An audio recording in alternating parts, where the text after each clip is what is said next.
So Nancy Pelosi pulled a vote on reauthorizing several surveillance authorities which had lapsed. And this is a case of sort of strange bedfellows, why we wanted to cover it here. So essentially, Trump had threatened to veto this reauthorization, which involves the FISA court, which of course Republicans have come very much to be suspicious of and want reforms to. On the left, progressive groups had pulled their support of this bill because originally it had included something that privacy advocates wanted. Right. You'll recall we covered on the show there was an amendment that almost passed the Senate. Bernie Sanders didn't show up for the vote. That would have limited the government's ability, actually ended the government's ability to view people's internet browsing history.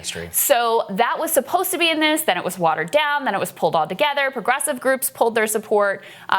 Republicans, especially Trump-allied Republicans, also pulled their support, and so Pelosi ultimately had to pull the bill. It's pretty interesting, though. Again, strange bedfellows. Republicans never, outside of Rand Paul and a few other outlier civil libertarians, never really cared about this stuff before. Obviously, they're all in for the Patriot Act and mass surveillance and all of that.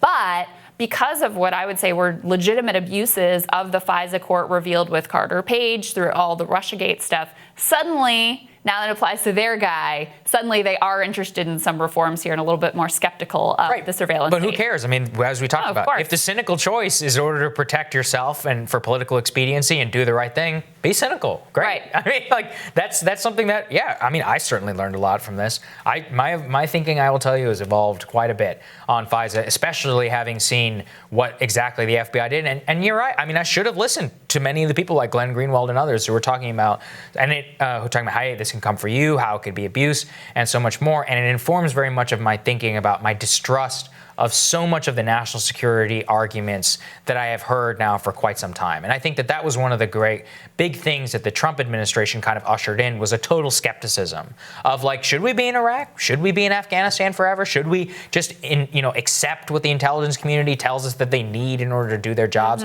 Or do we need kind of a fundamental reordering of the system? You're right. Yeah. I mean, look, is it true that this is only happening because the Trump campaign was spied on by the FISA court and the FBI? Yes. But that isn't the logical outgrowth of the system of surveillance that we put into inaction after 9/11. And that logical outgrowth needs to be pared back. And so any effort that does that in the strange bedfellow scenario, I think it's good. Yeah, I think what was revealed with Carter Page is how much the FISA court was basically a rubber stamp. Yeah, they were just like, yes, I mean, there were, errors. It was really just like, lies. Whatever. Yeah, exactly. And so whatever they sort of put forward, the FISA court was like, sure, whatever, go ahead. I don't think that was limited to Carter Page. I think that is the standard operating procedure, which is the problem, which is why it really requires reform.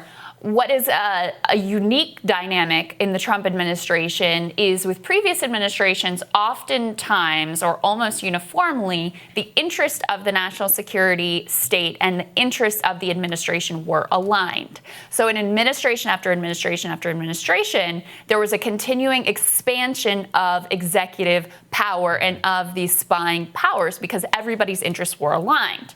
What is really unusual here with this Trump veto threat is it's the first time that it's basically like, we're going to reauthorize these spying powers, executive branch spying powers, and he is actually saying no. Oh, yeah. I mean, that is actually a major divergence from the historical trend that we've had of more, bigger, more powers, more spying, more surveillance, bipartisan, et cetera.